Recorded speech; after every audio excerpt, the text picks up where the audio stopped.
Ha chiesto di poter essere chiamata con il nome che la rappresenta ora che ha iniziato il percorso per cambiare sesso. Si tratta di una dipendente dell'ULSE 2 che fin dall'età di 5 anni si era resa conto di essere in un corpo che non era il suo. Così ha deciso di iniziare questo percorso, ma ha chiesto all'azienda di poter utilizzare il nome che aveva scelto.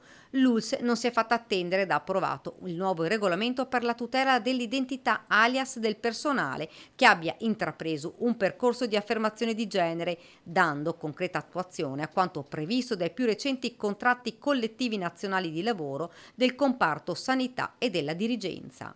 Insomma, la dipendente potrà, in attesa della conclusione dell'iter giudiziario di rettificazione anagrafica, avere il nome che ha scelto. Ringrazio l'azienda per aver recepito la mia richiesta di essere identificata con il nome nel quale mi riconosco, che sancisce il percorso di cambio di genere che ho avviato. All'inizio ho pensato che probabilmente avrei dovuto cambiare azienda una volta conclusa la transizione, ha spiegato la dipendente, perché non ero sicura di poter essere accettata come donna da chi mi aveva conosciuto come uomo.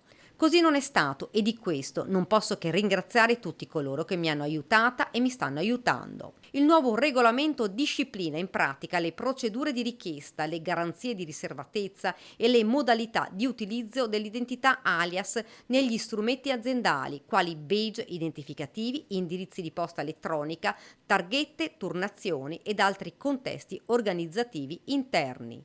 L'approvazione del regolamento si inserisce nel percorso che l'ULSS 2 sta portando avanti per promuovere il benessere lavorativo, la valorizzazione delle persone e la qualità dell'ambiente professionale.